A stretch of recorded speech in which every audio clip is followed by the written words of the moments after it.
கடந்த காங்கிரஸ் ஆட்சி காலத்தை விட தற்போதைய பாஜக ஆட்சி காலத்தில் ஜிஎஸ்டி, பெட்ரோல், டீசல் மற்றும் கேஸ் சிலிண்டர் விலை, சுங்க கட்டணம் உயர்வு காரணங்களால் ஒவ்வொரு பொருளின் விலையும் பன்மடங்கு உயர்ந்துள்ளது.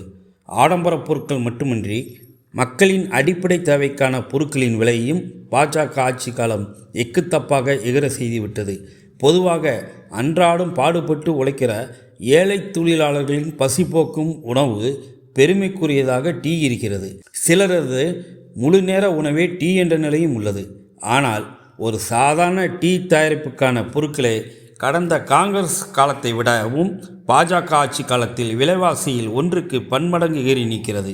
இதனை உணர்த்தும் வகையில் தம்பி ஒரு டீ என்ற தலைப்பில் மத்தியில் காங்கிரஸ் ஆட்சி காலத்தில் ஒரு டீக்கு உரிய பொருட்களின் விலைவாசியும், பாஜக கட்சியின் மோடி ஆட்சி காலத்தில் அதே ஒரு டீக்கு உரிய பொருட்களின் விலைவாசியும் கொண்ட ஒரு ஒப்பீட்டினை ஆவி பறக்கும் டீ கிளாஸை நடுவில் வைத்து வெளியிட்டுள்ள ஒரு ஸ்ட்ரிப் போஸ்டர் அனைவரையும் ஈர்த்துள்ளது.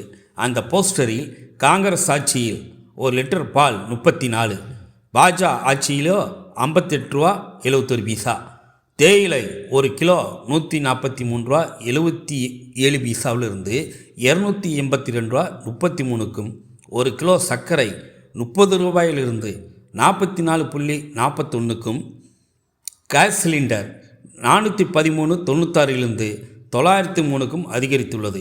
இதேபோல் டீக்குரிய இஞ்சி காங்கிரஸ் ஆட்சி காலத்தில் கிலோ 63 ரூபா 33 பைசாக்குள் இருந்தது.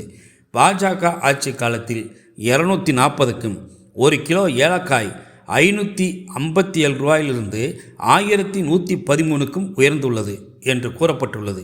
இது சமூக வலைத்தளங்களிலும் வைரலாகி வருகிறது.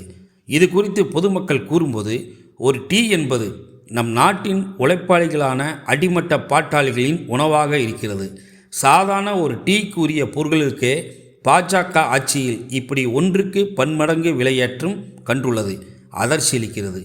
சமூக வலைத்தளங்களில் வைரலாகி வரும் இந்த உண்மை நிலை ஒவ்வொரு வாக்காளரிடமும் நிச்சயம் அதிர்வை ஏற்படுத்தும். பாஜக ஆட்சியில் ஒரு டீ குடிக்க வேண்டுமென்றாலும் பணக்காரராக இருக்க வேண்டும்.